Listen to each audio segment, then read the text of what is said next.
Hello viewers, my name is Bamisaye Roy. I'm sure some of you have seen my videos. You know about me, you know about the book about matter of fund. But the truth is, this guy sitting here, without him, the story may not totally be correct. So I think it will be good to hear from him. So sitting beside me is, what's your name? Bamisaye Roy. Bamisaye Roy. Every street I've been to in Ado-Ekiti, they are always saying name BRA, BRA. I went to his school and people were shouting one voice, two bra. So why did your daddy, why did your father name you Roy? Actually, don't. I believe his own meaning is I came to win, to see, and to conquer. No, you cannot be doing Benevisi. My name is Victor. That one goes more with Victor. So the idea is Roy does not have a meaning. It does. Even if it does not, I've given it a meaning myself. There's no meaning. It's an English name. There's no meaning to Roy. All right. So Roy is my younger brother, and in all of my story that I have to tell, I think, like I said earlier, it will be good to hear from him. How old were you when you lost your father? I was 10. 10. And your mom? I was going to 18. You were going to 18. 18. So as a 10-year-old boy, tell me what went through your mind after you lost your dad? Then I felt there was nothing more to life. Because I felt then it was, I would react based on my age. The reaction then was, I felt I was not going to continue my education. The standard was going to fall. So then I cried. And when I met my mom, I told her what was bothering me. It was the fact that I was bothered if I would not continue my education where I was. If I would drop there and go to a public school. Did you want to go to public school? I didn't want the standard to drop. I didn't want just the but there are people in public school. Yeah, people in public school, but they are doing great. But I started with a private school. It will look somehow for me to drop because I lost my dad. Yes. Back to a school I did not start from. It will be another thing if I started in a public school. I understand, because it's trauma enough for a 10-year-old boy to lose his father. Then it will be more traumatizing if the standard of his living has to start dropping. And I'm sure, or tell me, did you have the fears that your standard of living was going to drop? The main fear was the school thing. Just the school. The school thing. The friends, those you started together, those you've already met, and they know your background. It will not be okay. When I told her, she told me I should not worry. She will do better than my dad. She actually fulfilled her promises. I used to tell my friends, I said, growing up, before we lost our dad, when we never used to ask dad for money, because we used to have a business we run in the shop. Yes. Pure water and drinks, like I said, then I sell cards. Sure. Yes, good. So we never had a cause to ask them for money, especially my dad. I can't remember asking him for money. He didn't tell you to keep money on his Yeah, the one who keeps that. That's all right. So I remember every time we get to ask mom for something, the answer is either yes or no. She's either going to give you or not, or tell you I'm not giving you. But immediately dad died, that was when we started hearing explanations like, we cannot be eating with the 10 fingers, stuff like that, and she will give you explanation, we have to save. So I understand the place of the trauma of for a child, of a standard of living dropping. And how did you deal with that, with those explanation of mom? Because now you were not doing any business again. The thing was, Then when she used to give me 500 naira per week. Interesting. When I was in school, she used to give me 500 naira per week. So despite that, seeing those around and what they go through, I'm a kind of person that I don't really base on people. Okay. I do things You on don't my own. depend on I don't people. depend on people. Alright. Even when I don't have. Alright. It take me lengths to tell you please I need please something. give me this. Yes. Yeah, I feel somehow. So even those times I don't have, I hardly ask her. There are times when I get suspended because maybe we're told to pay this amount, and I tell them this thing is not necessary. I can't go to my mom and ask her to do this. There was a time I was suspended for no reason, and I told my principal that he should give me a reason for me being suspended. He said I should go home. I told him I will not leave the school until he provides me a reason, because you cannot expect me to go back to a widowed mother and tell my mother that I've been saying. It's not a thing of joy. Yeah. So I actually don't like disturbing people for things. So ordinarily I don't disturb her, but there are sometimes I feel she's not doing enough because you know how things started, but you will not know the value of what you have until you lose it. Okay. So yeah, she has been seriously. She has done a lot. She's done a lot. So when you lost her, when she died, you now realize how much she has been doing. Sure. Because I'm still doing. you are still in the process of realizing even more. For me, like I mentioned in this book, I think we were trained the same way, so we definitely have many characteristics that are similar. I also wouldn't love to ask, and the truth is, I don't see myself as being owed by anybody. I don't feel entitled to receive from people. If peradventure people give me, that's very good. But nobody owes me anything. That's my outlook to life. So when your mom died, tell me what went through your mind. How did you deal with it? What were your fears? Did you have any? Fears, they don't exist. Okay. Fears don't exist. I don't believe in fear. All right. When I lost her, that was the first time I would donate my blood to anybody. Okay. So immediately she got that blood, I discovered she died immediately. She completed the blood, taking the blood. I was just resting, so I heard the voice saying, "Emaji, don't wake him, don't wake him, don't wake him." When I heard that voice, that was the first time I would lie down for over 4 months, or over 3 months being with her rather. So when I heard those voices, I stood up immediately. When I saw her, I thought crying was not necessary. I was when I called. I think we spoke before that time. Yeah. And I told you I was not happy with the way things were. And she's not responding well. So when I saw it, that she already died. That was immediately after hearing her voice. She did not speak.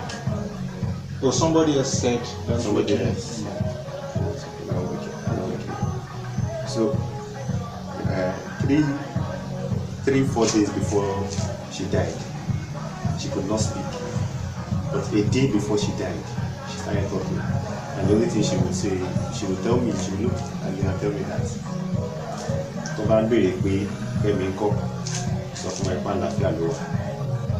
That means my mom told him that if anybody should ask of her, he should tell them that she is in peace, that she's at peace.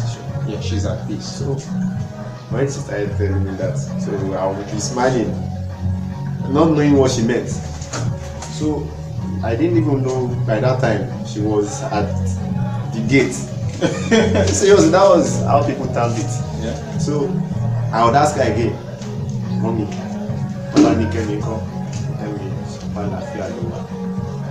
I did not understand the meaning of this. I would ask her even when I come back again, "Mommy, she tell me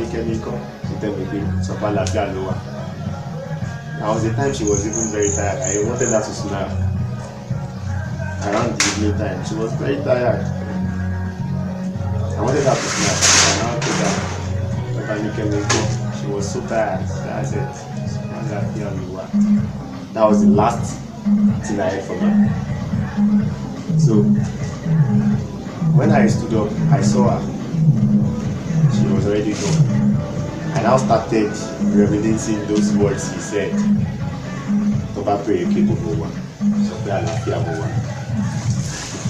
I smiled. The doctors and nurses were taking me. I told them to leave me. So he said, no, that I must not be here, that I should not just leave me. I'm telling you to leave me. Am I crying? He said, no, leave me. And I took my phone and I called some people.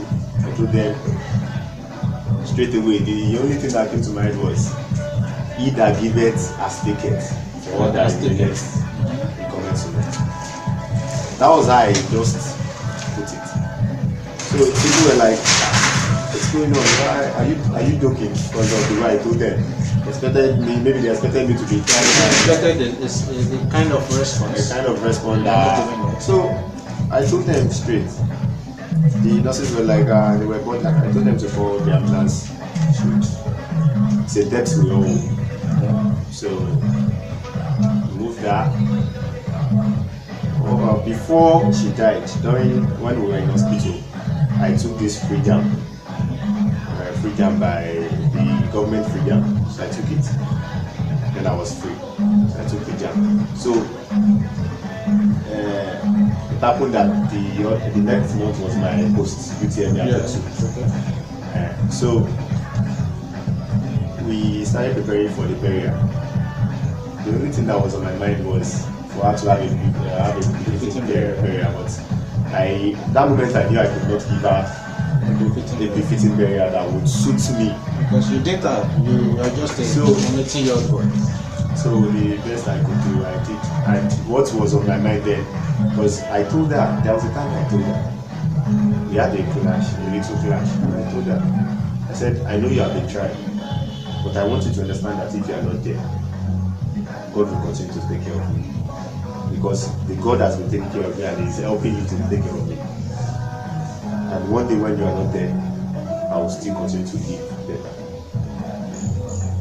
We had a clash then, so I told her with tears in my eyes. So even for the fact that she was angry with me, she had to draw me and beg me. That was the last clash we had. And that day, I remember that word I said to her.